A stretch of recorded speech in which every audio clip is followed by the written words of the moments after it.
कारखान्याचे संचालक राऊत साहेब, वैनगंगा शुगरचे टिचकुले साहेब हो, कास्तकार बंधूंनो, या ठिकाणी मगाशी दादांनी जे काय सांगितलं एकरी 174 टनाचं उत्पन्न खरोखर शक्य आहे.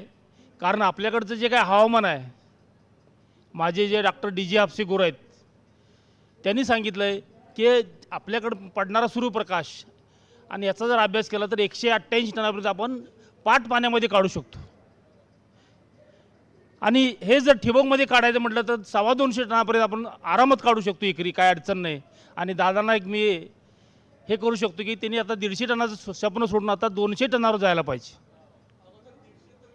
150 आता गाठलेलं आहे, 174 पण गेले, 200 टन पण आपण काढू शकतो. फक्त त्या ठिकाणी आपलं नियोजन महत्त्वाचं आहे. असू दे, आता माझा जो विषय आहे आधुनिक शेती, यामध्ये पाण्याचं नियोजन हा सर्वात महत्त्वाचा मुद्दा आहे. जे 3% असणारं क्षेत्र आहे ते जवळजवळ 65 ते 70% पाणी घेतं.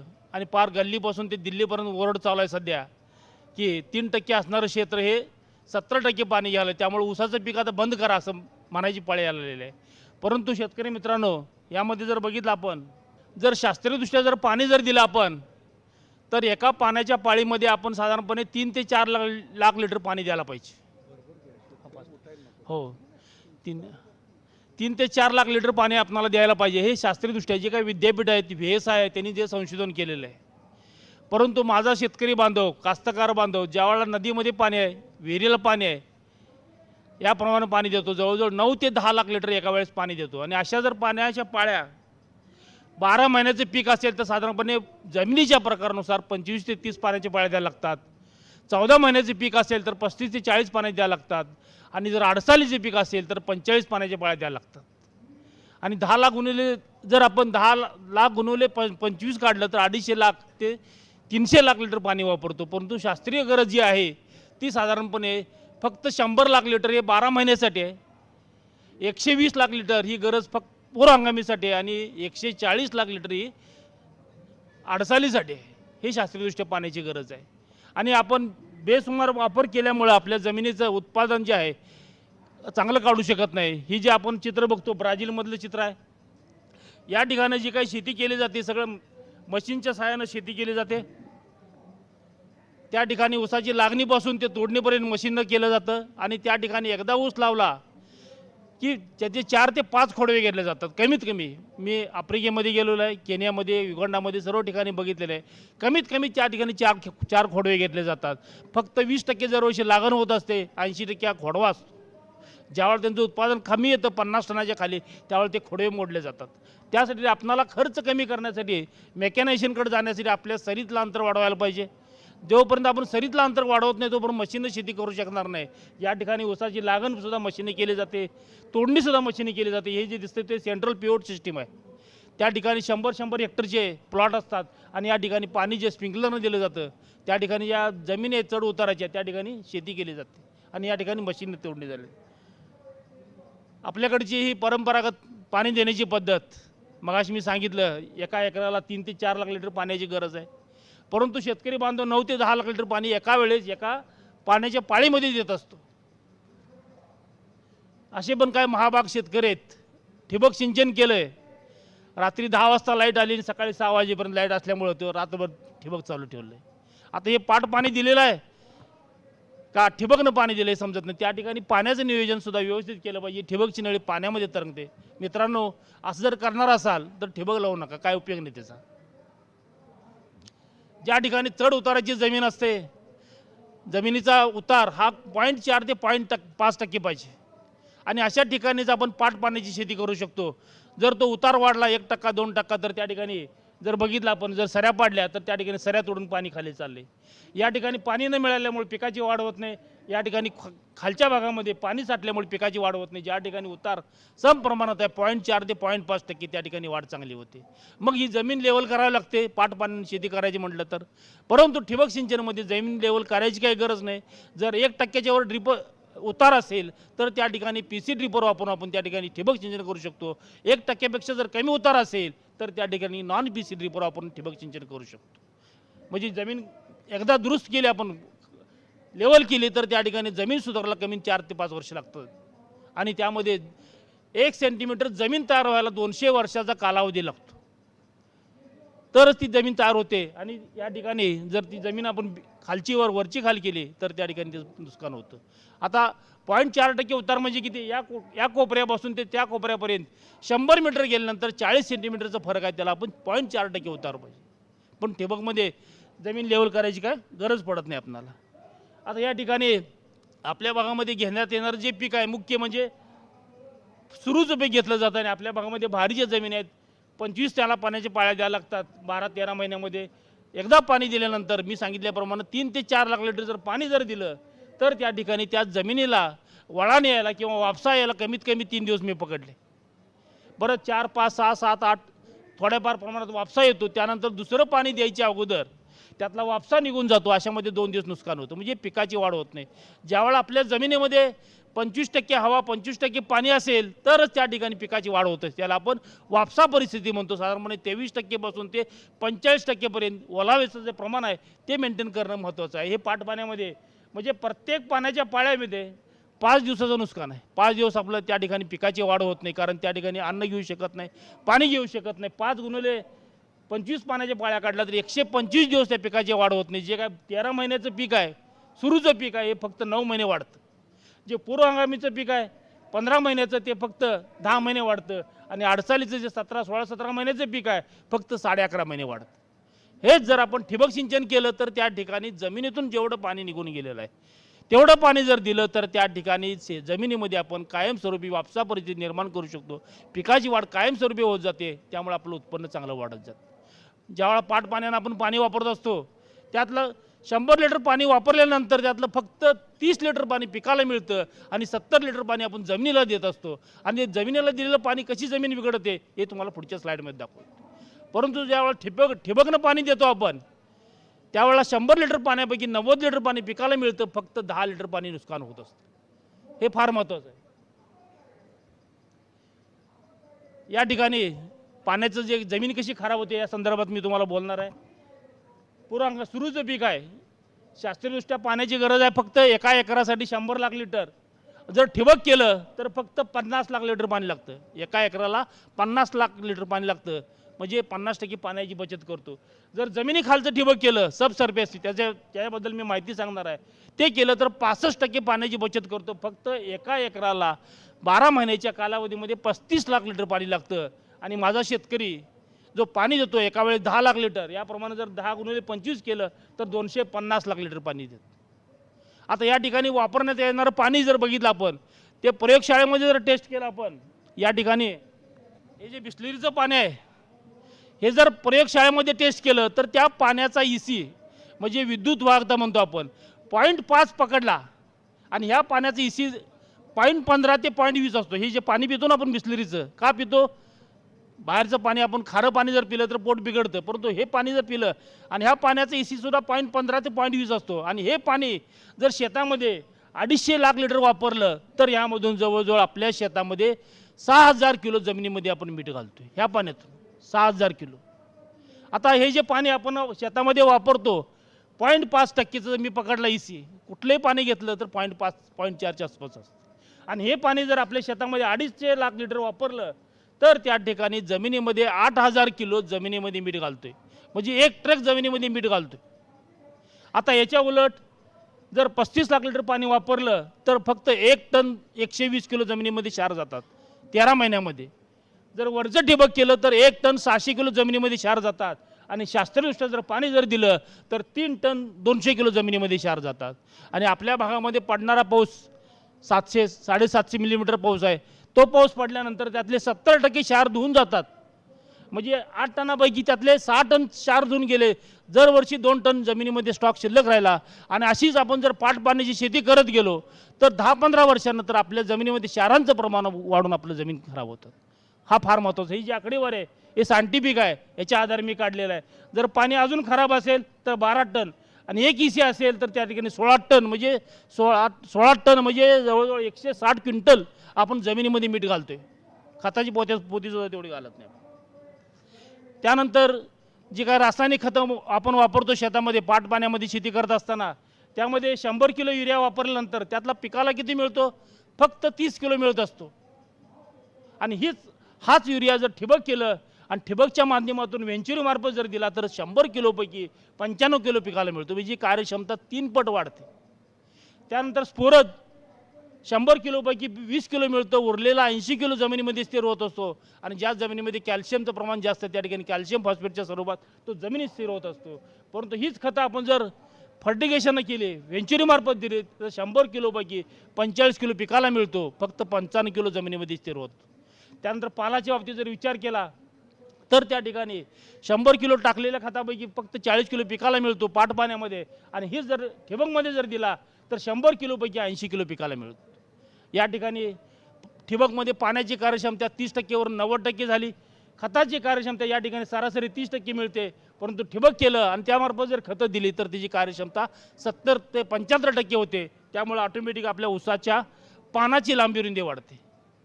आपल्या शेतात गेल्यानंतर बघितलं आपण, ज्या ऊसाचा दांडा 2.5-3 किलोचा आहे त्या ठिकाणी बघितलं तर ऊसाची पानं मोठी बघायला मिळतात आपल्याला. आणि ज्याची पानं बारीक आहेत त्या ठिकाणी ऊसाचा जो दांडा असतो ते साधारणपणे 1 ते 1.25 किलोचा असतो. कारण शास्त्र काय सांगतं, 100 वर्षापूर्वी जे काय झालेलं आहे संशोधन, 1 स्क्वेअर सेंटीमीटर ऊसाचं पान एका दिवसाला चांगली परिस्थिती असेल तर 1.5 मिलीग्रॅम अन्न तयार करतं. चांगल्या कंडिशनमध्ये, मध्यम कंडिशनमध्ये 1 मिलीग्रॅम तयार करतं आणि खराब कंडिशन असेल तर अर्धा मिलीग्रॅम तयार करतं. आणि या ठिकाणी आपल्या ऊसाची पानं कायमस्वरूपी 12 ते 14 पानं एरवी असतात. 86-39 जात घेतली तर त्या पानाचं आकारमान 6,000 स्क्वेअर सेंटीमीटर असतं.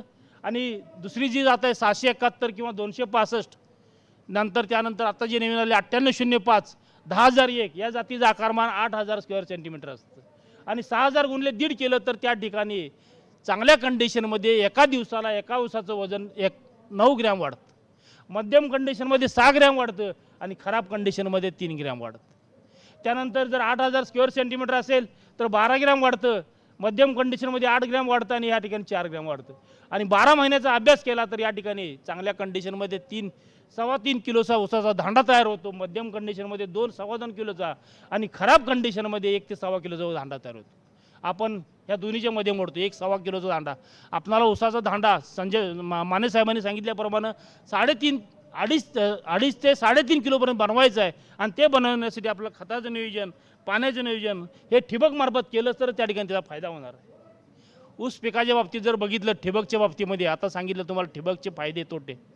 परंतु ज्यावेळेला भारतामध्ये ठिबक आलं 1987 साली, त्यावेळेला त्या ठिकाणी कुणालाच काय माहीत नव्हतं ठिबक कसं वापरायचं, काय वापरायचं.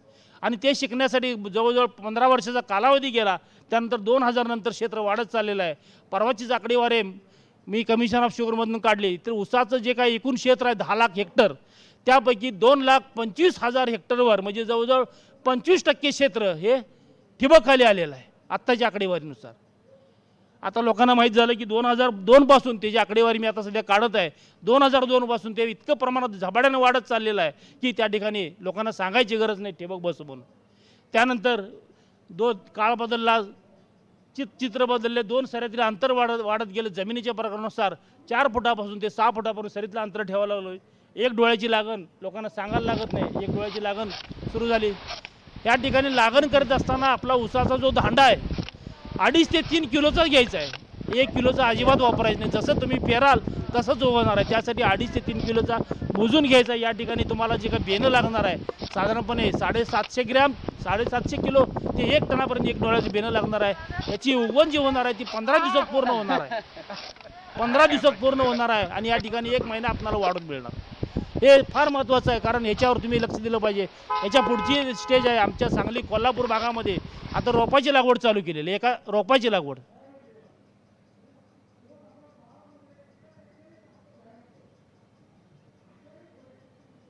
त्यानंतर ज्यावेळेला तुम्ही ठिबक सिंचन शेतामध्ये पाणी देत असता त्यावेळेला प्रत्येक पाण्याच्या थेंबासोबत जमिनीमध्ये ऑक्सिजन जात असतो. फार महत्त्वाचं आहे. जसं माणसाला ऑक्सिजन लागतो तसं जमिनीमध्ये असणारे जीवाणू आहेत त्यांना ऑक्सिजन लागतो. प्रत्येक थेंबाबरोबर ऑक्सिजन गेल्यामुळे आपल्या जमिनीमध्ये जे काही जीवाणू आहेत, ज्या मातीमध्ये 1 ग्रॅम मातीमध्ये 1 कोटी जीवाणू असतात त्याला आपण सजीव जमीन म्हणतो. आपण 1 कोटी जीवाणू पाहिजेत 1 ग्रॅम मातीमध्ये. आणि त्या जीवाणूंना ऑक्सिजन पाहिजे असतो. जर तो ठिबकनं पाणी जर दिला तर त्या ठिकाणी ऑक्सिजनची संख्या वाढते. जे काही रासायनिक खतं घालतो ती उपलब्ध करून देण्याचं काम हे जीवाणू करत असतात. परंतु ज्यावेळेला तुम्ही पाण्यानं शेती करत असता, पाणी पाटातनं पुढं चाललंय तर मागं बुडबुड येतात, त्यातलं ऑक्सिजन निघून जातो, त्यामुळे जीवाणूंची संख्या कमी होते आणि आपलं उत्पन्न कमी येतं. त्यानंतर ऊस पिकाचा विचार केला आपण तर त्या ठिकाणी ऊसाची मुळं आहेत ती जमिनीमध्ये 4-5 फूट खोल जातात. परंतु त्याचा विस्तार बघितला तर पहिल्या फुटामध्ये 60% मुळं असतात, दुसऱ्या फुटामध्ये 30% मुळं असतात आणि शेवटच्या फुटामध्ये फक्त 10% मुळं असतात. आणि वरच्या फुटामध्ये 2 फुटामध्ये जे काही मुळं आहेत तीच अन्न घेणार आहेत, पाणी घेणारी मुळं आहेत. ही खालची जी मुळं आहेत रोप सिस्टीमप्रमाणे ती फक्त आधार देणार आहेत, अन्न घेत नाहीत, पाणी घेत नाहीत. आणि या ठिकाणी पांढरी मुळांची संख्या वाढण्यासाठी आपल्याला पाण्याचं नियोजन हे 2 फुटापर्यंतच करायचं आहे, त्याच्यापेक्षा जास्त होता कामा नये. कारण जे काही पाणी काढून घेतलं जातं जमिनीतून शोषून घेतलं जातं, याचं जर बघितलं तर पहिल्या 20 सेंटीमीटरमध्ये 62% पाणी शोषलं जातं, 20 ते 40 सेंटीमीटरमध्ये 23.5% पाणी शोषलं जातं आणि 40 ते 60 सेंटीमीटरमध्ये 9% म्हणजे 95% पाणी हे पहिल्या 2 फुटामध्ये शोषलं जातं. त्यासाठी आपल्याला पाणी हे 2 फुटापर्यंत द्यायचं आहे. हे केलं तर त्या ठिकाणी आपलं उत्पन्न चांगलं वाढणार आहे. त्यानंतर जसं माणसाला ऑक्सिजनची गरज आहे तसंच जमिनीमध्ये जे काही जीवाणू असतात जीवाणूंना ऑक्सिजनची गरज आहे, तसं ऊस पिकाला किंवा कोणत्याही पिकाला कार्बन डायऑक्साईड व्हायची गरज आहे. आणि या ठिकाणी जी काही गरज आहे याचा जर अभ्यास केला तर त्या ठिकाणी आपल्या ऊसाचे पानाचं आकारमान 6000 स्क्वेअर सेंटीमीटर असेल तर त्या ठिकाणी एका ऊसाच्या धांडाला एका दिवसाला 360 ग्रॅम कार्बन डायऑक्साईड व्हायला लागतो. आणि ही सगळी आकडेवारी सायंटिफिक आहे. या ठिकाणी गुडिंग म्हणून शास्त्रज्ञ 1942 याच्याकडून हा डाटा घेतलेला आहे. बॉटनी ऑफ शुगर कॅन म्हणून पुस्तक आहे, त्याचा अभ्यास केला. मला आलेले जे अनुभव आहेत त्यावर मी या ठिकाणी सांगत आहे. त्यानंतर दुसरी जी जात आहे त्या पानाचा आकारमान जर 8000 स्क्वेअर सेंटीमीटर असेल तर त्या ठिकाणी 480 ग्रॅम कार्बन डायऑक्साईड रोज लागतो. आणि या ठिकाणी घेण्याचं प्रमाण सकाळी ते संध्याकाळपर्यंत दिलेलं आहे आकडेवारी. आणि यामध्ये सकाळी 8:30 ते 10 घेण्याचं प्रमाण सर्वात जास्त आहे 120 ग्रॅम आणि संध्याकाळी दुपारी कमी आहे, परत संध्याकाळी जास्त आहे 110 ग्रॅम आहे. आता या ठिकाणी मी एक प्रश्न विचारतो आपल्याला, ऊसाची लागवड ही पूर्व पश्चिम करणं चांगलं आहे का दक्षिण उत्तर करणं चांगलं आहे? तुमचे काय अनुभव आहेत? पूर्व पश्चिम का दक्षिण उत्तर? पूर्व पश्चिम केली पाहिजे. बरं, काय फायदे आहेत पूर्व पश्चिमचे? पूर्व पश्चिमचे काय फायदे आहेत? अच्छा, दक्षिण उत्तरमध्ये सूर्यप्रकाश मिळत नाही का? कमी मिळतो, कसा काय?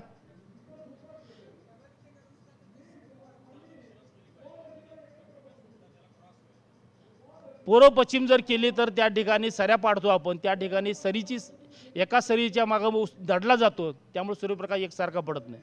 जर दक्षिण उत्तर केलं तर त्या ठिकाणी सकाळचा सूर्यप्रकाश, दुपारचा सूर्यप्रकाश आणि संध्याकाळचा हा एक फायदा होतो. त्यानंतर दुसरा जो फायदा आहे त्या ठिकाणी मी दिलेला आहे, कारण आपल्याकडे जो काही वारा वाहतो 12 महिन्यामध्ये जो काही वारा वाहतो साधारणपणे 65 ते 70% वारा हा पूर्वेकडून पश्चिमेकडे किंवा पश्चिमेकडून पूर्वेकडे, हे तर सर्वांना मान्य आहे.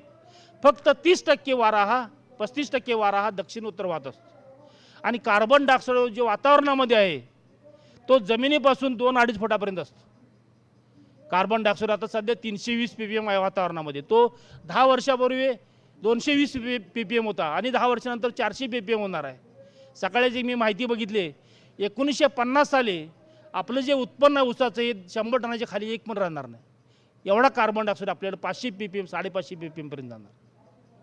आता या ठिकाणी कार्बन डायऑक्साईड वायूचं काम आहे. या ठिकाणी जर तुम्ही पूर्व पश्चिम सरी पाडली तर त्या ठिकाणी कार्बन डायऑक्साईड वायू सकाळी वारा सुटला त्यावेळेला तो सऱ्यातून निघून जातो पूर्व पश्चिममध्ये. जर पूर्वेकडून सुटला वारा तर पश्चिमेकडे निघून जातो, जर पश्चिमेकडून वारा सुटत असेल तर पूर्वेकडे निघून जातो, त्यामुळे पिकामध्ये राहत नाही. त्याच्याऐवजी आपण जर दक्षिण उत्तर सरी पाडली तर प्रत्येक सऱ्यामध्ये थांबत जातो आणि ऊस पिकाला मिळतो, त्यामुळे आपलं 15% ते 20% उत्पादन यात वाढतं. फक्त दिशा जर चेंज केली तर 15 ते 20% उत्पादन वाढतं. फार महत्त्वाचं आहे. एक मनुष्य प्राणी, जेंट्स असो किंवा लेडीज, एका दिवसाला 920 ग्रॅम ते 1 किलो कार्बन डायऑक्साईड बाहेर सोडते. बरं का, एक मनुष्य कोणीही असू दे 24 तासामध्ये 920 ग्रॅम ते 1 किलो कार्बन डायऑक्साईड बाहेर सोडतो. आणि त्या सरीमध्ये जाऊन झोपला, बरं का, सकाळी 7 ते संध्याकाळी 6 वाजेपर्यंत झोपला तर त्या ठिकाणी 3 ऊसाचं खाद्य येते. जो काय कार्बन डायऑक्साईड सोडणार आहे आणि अशा पद्धतीने जर प्रयोग केला आपण 8 दिवस तर त्या ठिकाणी ऊस वाढलेला बघायला मिळतो, फार महत्त्वाचं आहे. त्यासाठी शक्यतो दक्षिण उत्तर लागण करा, फार महत्त्वाचं आहे. जर समजा शक्य नसेल दक्षिण उत्तर तर त्या ठिकाणी आपल्याला त्यावर उपाय करू शकतो, त्यामध्ये शिवरी लावून वारा थांबवायचं काम करू शकतो. आता हे जे काही उदाहरणं आहेत, एक कर्नाटकातला माझा शेतकरी आहे, या ठिकाणी एका वेळेस लागण केले, ऊसाची जात सारखी आहे, खातं सारखी आहेत. या ठिकाणी त्यांच्या शेतात काम करणारे दोन मुलं आहेत, त्या ऊसाची उंची बघा, पूर्व पश्चिमचा प्लॉट आहे, हा दक्षिण उत्तरचा प्लॉट आहे. यामध्ये जवळजवळ 1.5 ते 2 फुटाचा फरक आहे. आणि ज्यावेळेला ऊस तुटला त्यावेळेला याचं उत्पादन 60 टनाचं आलं पूर्व पश्चिमचं आणि याचं 69 टनाचं उत्पादन आलं. जर तुम्ही पूर्व पश्चिम लागवड केली तर त्या ठिकाणी ऊसाच्या चौ बाजूने जर शेवरीचा ताडवा लावला किंवा उंच वाढणारं गवत लावलं तर त्या ठिकाणी वारवा थोपू शकतो आणि कार्बन डायऑक्साईडचं नुकसान होणार नाही आणि पिकाला मिळू शकतो. हा उपाय आहे त्या ठिकाणी करू शकतो. अशा पद्धतीनं शिवरी लावायचं आपण लावत होतो, आम्ही सुद्धा लहान असताना आमच्या घरी शेतीमध्ये ऊसाच्या बाजूने शिवरी लावायची. आता लावत नाही कोण, परंतु हे लावलं तर आपलं नुकसान काय होणार नाही. शक्यतो दक्षिण उत्तर लागण करणं फार महत्त्वाचं आहे. अशा पद्धतीने शिवरी लावायची. त्यानंतर बेसल डोसमध्ये आपणाला जी काही खतं टाकायची आहेत, जर ठिबक केला असेल तर त्या ठिकाणी 100% वॉटर सोल्युबल जर खतं वापरायची म्हटलं तर 28 ते 30 हजार रुपये खर्च येतो. महागडी खतं आहेत, परंतु त्यातली 50% पाण्यात विरघळणारी खतं आणि 50% आपण जमिनीमध्ये खतं दिलं तर त्या ठिकाणी खर्च आपला 18-20 हजारपर्यंत येऊ शकतो. या ठिकाणी लागणीच्या वेळेला सिंगल सुपर फॉस्फेट किंवा DAPचं एक पोतं वापरायचं आहे, अमोनियम सल्फेटचं 50 किलो वापरायचं, निंबोळी पेंट ही 100 किलो, त्यानंतर रिजंट आपल्या भागामध्ये खोड अळीचं प्रमाण जास्त येतं म्हणताना त्या ठिकाणी रिजंट वापरायचं आहे, पेप्रोनिल, त्यानंतर humic acid 10 kilo 10 litre, sulphur 10 kilo आणि मायक्रोन्यूट्रिएंट. जर शेणखत वापरलं नसेल तर खालचे अन्नघटक हे 2 बैलगाडी शेणखतामधून लागणीच्या वेळेला वापरायचे. त्यानंतर सब सरफेस लागवड जी करायची आहे त्या संदर्भात मी माहिती देणार आहे. या ठिकाणी अशा पद्धतीने आपण लागण करतो. जमिनीच्या प्रकारानुसार त्या ठिकाणी एकूण जे काही क्षेत्र झालेलं आहे, आमच्या कंपनीने एकूण जे काही क्षेत्र केले सर्वात जास्त क्षेत्र हे तामिळनाडूमध्ये झालेलं आहे, 36,000 एकरावर झालेलं आहे. त्यानंतर आंध्र प्रदेशमध्ये 9,000 एकरावर आणि कर्नाटकामध्ये आता 26,000 एकरावर झालेलं आहे. हे गेल्या 3 वर्षातलं क्षेत्र नाहीतर सुरुवातीला 4 वर्षापूर्वी दादांचा प्लॉट दाखवायला आम्ही आणायचो लोक तिकडून, परंतु कर्नाटक आपल्या पुढे गेलेलं आहे. आपलं फक्त 14,700वर आपण थांबलेलं आहे. मागच्या वर्षीपासून गुजरातमध्ये मी चालू केलं आहे सबसर्फेस, हरियाणामध्ये 7 एकरावर झालेलं आहे. म्हणजे या ठिकाणी सबसर्फेसचं क्षेत्र आता आम्ही वाढवत चाललेलं आहे. या ठिकाणी 65% पाण्याची बचत होते, जी काय अडचण येते त्या ठिकाणी लॅटरल काढणे हे करणे त्याचा खर्च कमी येतो. त्या ठिकाणी वापसा कायमस्वरूपी ठेवला जातो, रोग किडींचं प्रमाण कमी येतं, गवत कमी येतो आणि त्या ठिकाणी जर ऊस जळला तरीसुद्धा नुकसान होत नाही. त्यामुळे त्याचे चांगले फायदे आहेत. त्या ठिकाणी करत असताना जमिनीच्या प्रकारानुसार त्याचं अंतर ठेवणं फार महत्त्वाचं आहे. हलकी जमीन आहे, आता हलकी जमीन म्हणजे कोणती जमीन, ज्या ठिकाणी 1.5 फुटापर्यंत मातीचं थर आहे त्या ठिकाणी लॅटरलमधलं अंतर हे 6 फुटाचं ठेवायचं आणि त्याच्या दोन्ही बाजूला अर्धा फूट लावलं तर त्या ठिकाणी 2 सऱ्यातील अंतर हे 5 फूट राहतं जोडवळीचं.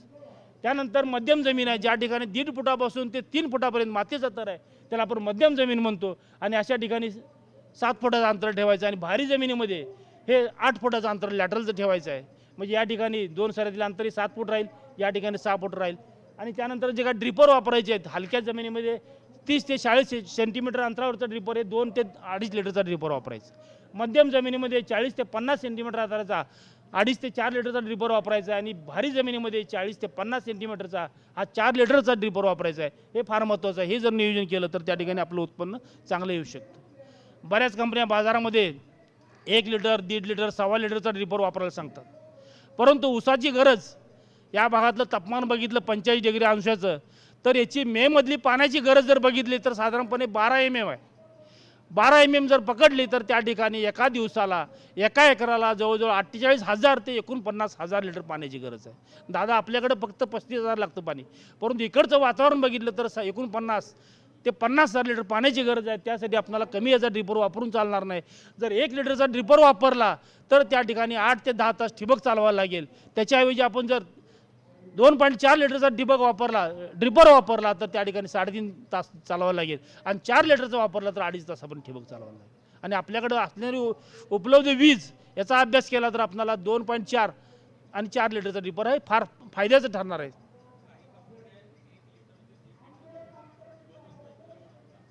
नाही साहेब, द्यायला सुरुवात केलेली आहे आणि आपल्या भागामध्ये सुद्धा ते झालेलं आहे आणि त्या लोकांचे अनुभवसुद्धा मी घेतलेले आहेत. कारण मी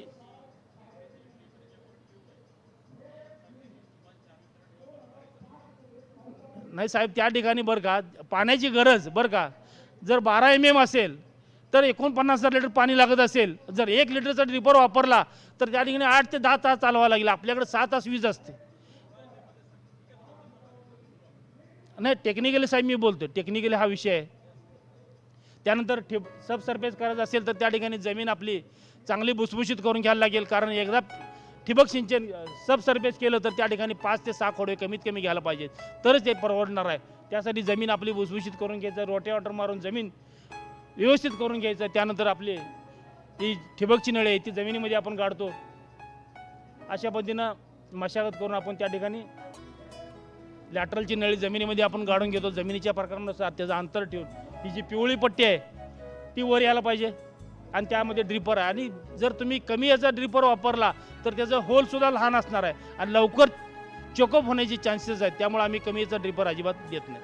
2.4च्या खाली अजिबात देत नाही. या ठिकाणी लॅटरल लेईंग मशीन आहे. अशा पद्धतीने आपण जमिनीमध्ये लॅटरल जमिनीमध्ये पहिल्यांदा गाडून घेतो.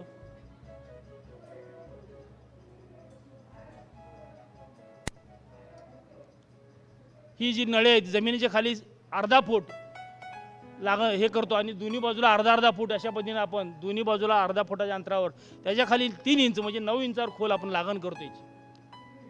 याच्या बाजूला अर्धा फूट इकडे लागण करतो आपण आणि इकडे अर्धा फूट लागण करतो.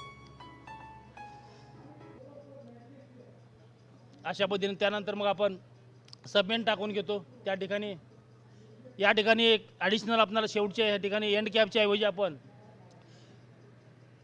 एअर रिलीज वाल आणि फ्लश वाल बसवतो, कारण या ठिकाणी एंड कॅप आपण ठेवत नाही आणि ज्यावेळेला आपण मोटर बंद करतो त्यावेळेला पाणी आत सक केलं जातं आणि त्यामुळे त्या ठिकाणी माती आत ओढली जाते. ते ओढू नये म्हणून आपण त्या ठिकाणी एअर रिलीज वाल आणि फ्लश वाल त्या ठिकाणी ठेवलं जातं, जेणेकरून माती आत ओढली जाणार नाही आणि हे 2-3 दिवसांनी आपल्याला साफ करावं लागतं. अशा पद्धतीने ओलावा निर्माण होतो.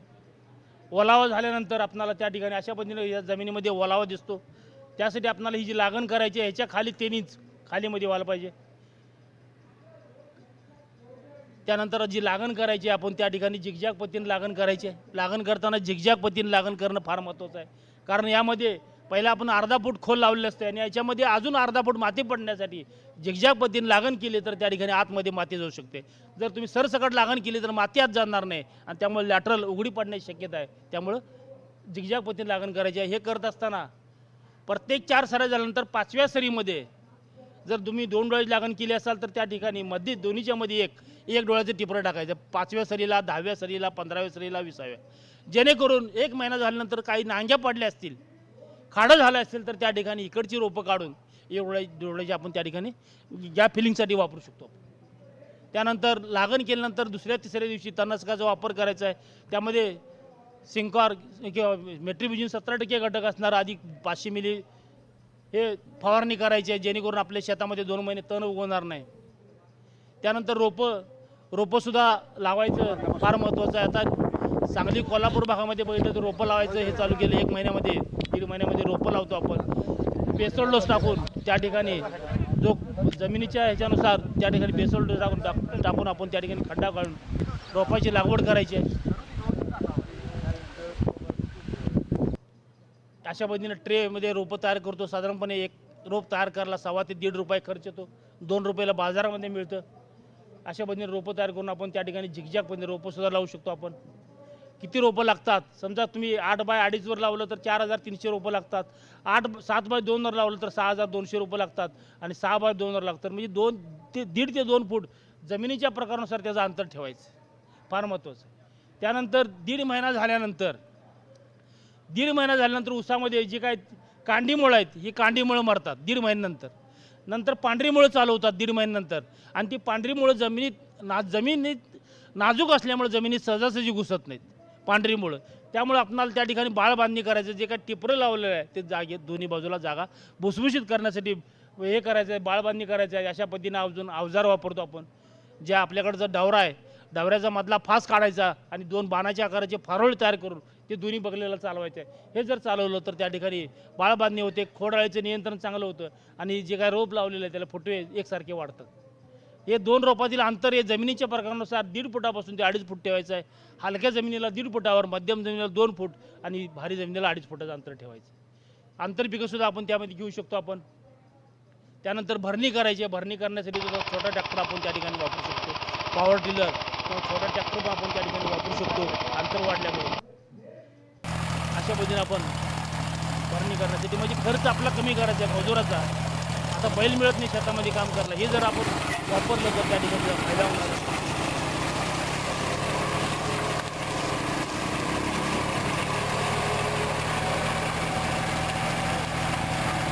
भरणी करण्यासाठी आपण हे अवजार वापरतो.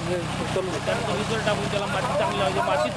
मातीची भर चांगली लागणं फार महत्त्वाचं आहे आणि बिया आकाराचं शेत तयार होणं फार महत्त्वाचं आहे. त्यानंतर संख्येचं नियोजन, दादाने सांगितल्याप्रमाणे संख्येचं नियोजन फार महत्त्वाचं आहे. यामध्ये जे काय भरणी केल्यानंतर 2 महिन्यानंतर आपल्याला संख्या किती पाहिजे याचं आपल्याला गणित मी पुढे सांगणार आहे. त्यामधले जे काही बारके फुटवे आहेत ते काढायचे, त्यांनी जनावराला खायला घालायचे. कारण हे जर काढले नाही तर 2-2.5 महिने राहणार आहेत. याचं अन्न खाऊन याला बारीक पाडून मारणार आहेत. त्यामुळे ते काढणं गरजेचं आहे. किती संख्या पाहिजे एकसारखी ऊस येण्यासाठी? साधारणपणे सबसर्फेस असेल आणि 6 फुटावर असेल तर 6x1.5 लावला असेल तर साधारणपणे 4.5 ऊस पाहिजेत. एवढे जर एका बेटामध्ये ऊस ठेवले तरी 44,000 ऊस मिळतात. 6x2 असेल तर 16.5 ऊस पाहिजेत म्हणजे 44. 8x1.5 असेल तर 6. अशा पद्धतीने गणित हे केलेलं आहे. हे जर केलं तर आपल्याला एका एकरामध्ये 44,000 ऊस मिळतील आणि 44,000 ऊस जर सरासरी वजन जर 2 किलोचा पकडला तर आरामात आपण 88 जाऊ शकतो. हे नियोजन करणं फार महत्त्वाचं आहे. त्यानंतर खराब जमिनी झालेल्या आहेत, पाणी जास्त देऊन त्यामध्ये जमिनीमध्ये सुद्धा आम्ही सबसर्फेस केलेला आहे. शिरगोपी म्हणून गाव आहे, त्या ठिकाणी 40 एकराचा प्लॉट आहे. त्या ठिकाणी आम्ही केलेला आहे.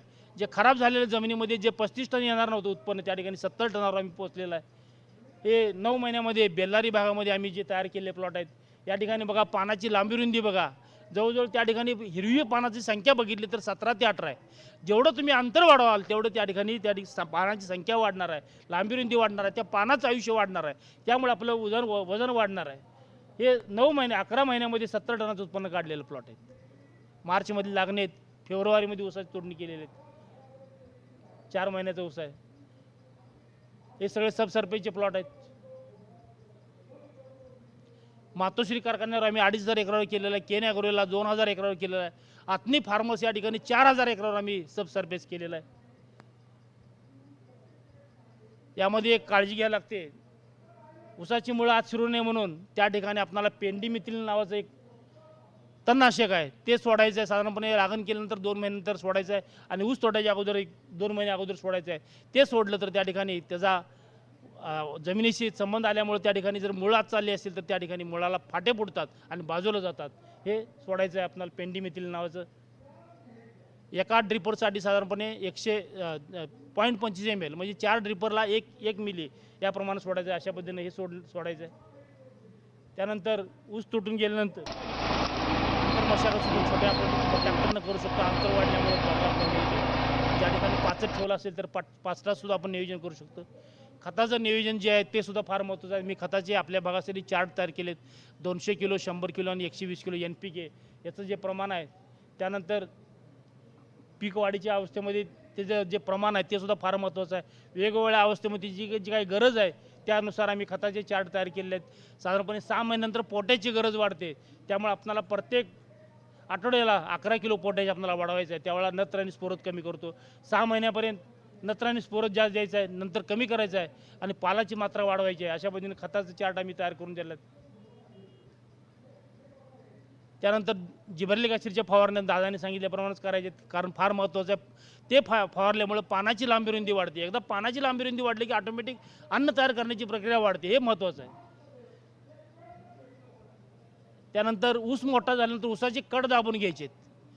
ही पद्धत अगोदर होती, आता बंद केलेली आपण, कारण ऊस कसाही पडतो आपण तो कसाही पडत असल्यामुळे त्या ठिकाणी आपल्याला प्रत्येक 5 सऱ्यानंतर किंवा 6 सऱ्यानंतर ऊसाचे कड दाबून घेतले तर ऊस कसाही पडणार नाही आणि त्यामुळे तुमचं नुकसान होणार. हे फक्त पावसाळ्यामध्ये जुलै ऑगस्टमध्ये पाऊस पडल्यानंतर जमिनी सरीमध्ये पाणी पाहिजे.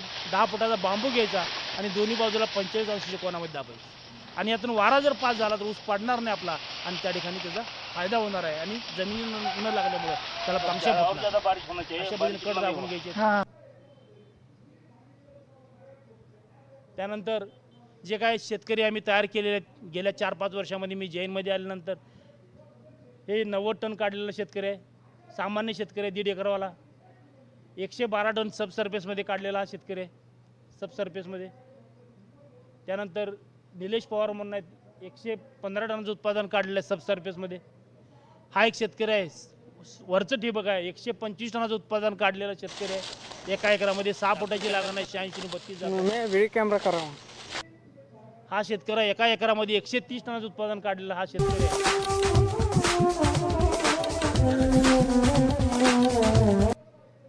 123 टन काढलेला शेतकरी आहे. वरचं ठिबक आहे. 90 टन काढलेले शेतकरी आहेत. 97 टन काढलेला शेतकरी आहे बिलवडीचा. हे मागच्या वर्षीचा दादांनी जो यांचा आहे सारे पाटलांचा आहे, 20 फूट लांबीचं 144 टनाचं उत्पादन काढलेला. आणि एक शेतकरी आहे कर्नाटकामध्ये. आपण म्हणतो सरीतलं अंतर किती ठेवायचं, ह्याच्यातलं किती अंतर ठेवायचं, परंतु हा शेतकरी जो आहे ते ऊस लावलेला आहे. 5 फुटाचं अंतर आहे 2 रोपांमधलं, आणि सरी ते सरीमधलं अंतर 6 फुटाचं आहे, 5 बाय 6. एका एकरामध्ये 1452 रोपं लावली होती. 1452 रोपं लावून त्याने एका एकरामध्ये 72 टनाचं उत्पादन काढलेलं आहे. ही एका बेटातले रोप. हे बेटवर्गीय पीक आहे. आणि आपल्या भागामध्ये सुद्धा हा प्रयोग जर केला आपण, आपले जे काही दुरे आहेत, दुऱ्यावर जर अशी जर रोपं लावली आणि त्याला जर ठिबकची नळी लागली तर कायमस्वरूपी आपण ऊस त्या ठिकाणी घेऊ शकतो. म्हणजे हे सुद्धा करू शकतो. तुरी घेतो आपण त्या ठिकाणी. अशा पद्धतीने आपण 5 बाय 6 वर लावलेला ऊस आहे, 72 टनाचं उत्पादन काढलेलं आहे. म्हणजे हे शेतकऱ्यांनी केलेलं संशोधन आहे. हे बघा, हा शेतकरी आहे, याला मी शास्त्रज्ञ म्हणतो. साधा ते 26 वर्षाचा शेतकरी आहे आणि त्याचा खोडा उभा आहे. त्यानंतर तोडणीच्या वेळेला लॅटरल काढून बाजूला ठेवणं गरजेचं आहे. वरचं ठिबक असेल तर तोडणीसाठी इथून पुढे 4-5 वर्षामध्ये मशीननं तोडणी करणं गरजेचं आहे. आणि हे करण्यानंतर तोडणी झाल्यानंतर जे काही पाचट राहणार आहे कारण जमिनीमध्ये सेंद्रिय कर्म कमी होत चाललेलं आहे. 1% ठेवण्यासाठी पाचट बारीक करणं गरजेचं आहे. 80 टन काढला तर 8 पाचट 100 टन काढला तर 8 टन काढलं. हे बारीक करून जर जमिनीमध्ये काढलं आपण तर त्याचे फायदे होणार आहेत. बारीक केल्यानंतर बगला फोडून घ्यायचं, किंवा वरून सुटलेले उसाचे जमिनीला फोडून घेणं महत्त्वाचं आहे. जमिनीतून त्याला पोट यायला पाहिजे. त्यानंतर उत्पादन आपलं 70-80 टनाचं गेल्यानंतर ज्या ठिकाणी 5 एकर 10 एकराचे प्लॉट आहेत त्यामध्ये ऑटोमेशन करायचं आहे. ते जर ऑटोमेशन केलं तर आपला उत्पादन अजून वाढणार आहे. ऑटोमॅटिक मोटर चालवणार आहे, ऑटोमॅटिक फिल्टर साफ करणार आहे. फक्त याचा खर्च 1.25 ते 1.5 लाख रुपये 5-6 एकरासाठी येणार आहे. हे नियोजन केलं तर त्या ठिकाणी शेतामध्ये जायची गरज नाही. तुम्ही या ठिकाणी मोबाईलवरनं सगळं ऑपरेट करू शकता. हे जे शेतकरी आहेत, दादांचं पण नाव आहे, जे 100 टनाचे वरचे काढणारे शेतकरी आहेत, हे जैनचे सगळे मानकर आहेत. कर्नाटकामध्ये जे काही 2 वर्षामध्ये जे सबसर्फेचे शेतकरी आहेत, यामध्ये 20 पैकी 16 शेतकरी 100 टनाचे वरचे आहेत. हे बेलगावमध्ये आत्नी फार्मर्स त्या ठिकाणी आम्ही जे काही सबसर्फेस केलेलं आहे त्यामध्ये जवळजवळ 78 टनाचं सरासरी एकरी उत्पादन आलेलं आहे. आणि मागच्या वर्षी केन ॲग्रो म्हणून कारखाना आहे सांगली जिल्ह्यातला, ज्या ठिकाणी 2000 एकरावर ड्रीप झालेलं आहे, त्या ठिकाणी सरासरी उत्पन्न 83 टनाचं झालं आहे लखपती योजनेमध्ये. असे शेतकरी तयार केलेले आहेत. जर आपण 100% ऊसाचं क्षेत्र ठिबक खाली आणलं आणि शेतकऱ्याची पाण्याची पद्धत जर पकडली आपण तर त्या ठिकाणी 83 लाख हेक्टर क्षेत्र पिकाखाली आणू शकतो. इतर पिकाखाली जर पाट पाण्यानं म्हटलं तर 20 लाख हेक्टर क्षेत्र वाढू शकतं. आणि ठिबक खाली 41 लाख हेक्टर क्षेत्र बागायती वाढू शकतो. एवढं या ठिकाणी कोणतंही शेतीचं काम करायचं म्हटलं तर महिलांचा सहभाग फार महत्त्वाचा आहे. कोणतंही काम करताना ते मन लावून करत असतात. आपण मात्र तसं करत नाही. त्यांना सांगितलं या आठवड्याला 4 किलो युरिया वापरायचं, तेवढंच वापरणार, 8 किलो वापरणार. आपण मात्र आपल्याला भरपूर कामं असतात. आपण महिन्याला एक गुन्हे टाकून देतो, परंतु त्यांना सांगितलेलं काम ते करत असतात. त्यांना प्रशिक्षण देणं गरजेचं आहे, फार महत्त्वाचं आहे. धन्यवाद. या ठिकाणी मला आपली सेवा करण्याची संधी दिली. माझा मोबाईल नंबर आहे 09403 770 649. लिहून घ्या. कधी तुम्ही फोन केला किंवा तुम्ही मेसेज पाठवला तर तुम्हाला 5 मिनिटामध्ये माझ्याकडे रिप्लाय येईल की तुम्हाला खतं कुठली वापरायची, ऊसाचं वय कोणतं आहे, रोग किडी कुठले आहेत ते पाठवून दिले तर 5 मिनिटामध्ये तुम्हाला व्हॉट्सअपवर मी हे करू शकतो. दादांचं ग्रुप आहे, मला जर नाही समजलं तर दादांना विचार मी हे करू शकतो. माझ्याकडे एन्टॉमॉलॉजिस्ट आहेत, पॅथॉलॉजिस्ट आहेत, मी सॉईल सायंटिस्ट आहे. जर तुमच्या अडचणी असतील किंवा त्या ठिकाणी मी हे करू शकतो. फक्त मोबाईल नंबरवर फोन करायचा, 0 लावायला विसरू नका, कारण मी महाराष्ट्राच्या बाहेर फिरत असतो. त्यामुळं या ठिकाणी मला आपली सेवा करण्याची संधी दिली त्याबद्दल आपण हे ठिबक सिंचन करावं, 70-80 टन उत्पन्न घ्यावं आणि आपलं नाव ह्या यादीमध्ये यावं माझी इच्छा आहे। या ठिकाणी जर ठिबक लावलं तर प्रत्येक 2 महिन्याला मी आपल्या भागामध्ये व्हिजिट करणार आहे आणि या ठिकाणी जर आपलं उत्पन्न 100 टनापर्यंत प्रत्येक गावामध्ये 2-4 शेतकरी तयार केले तर हळूहळू या ठिकाणी 100 टन किंवा 150 टनाचं टार्गेटसुद्धा काय अवघड राहणार नाही। आणि दादांना मी सांगणार की आता इथून पुढं 200 टनाचं टार्गेट घेऊन त्यांनी चालू करावं, जेणेकरून आपण आरामात ते हे करू शकतो। धन्यवाद।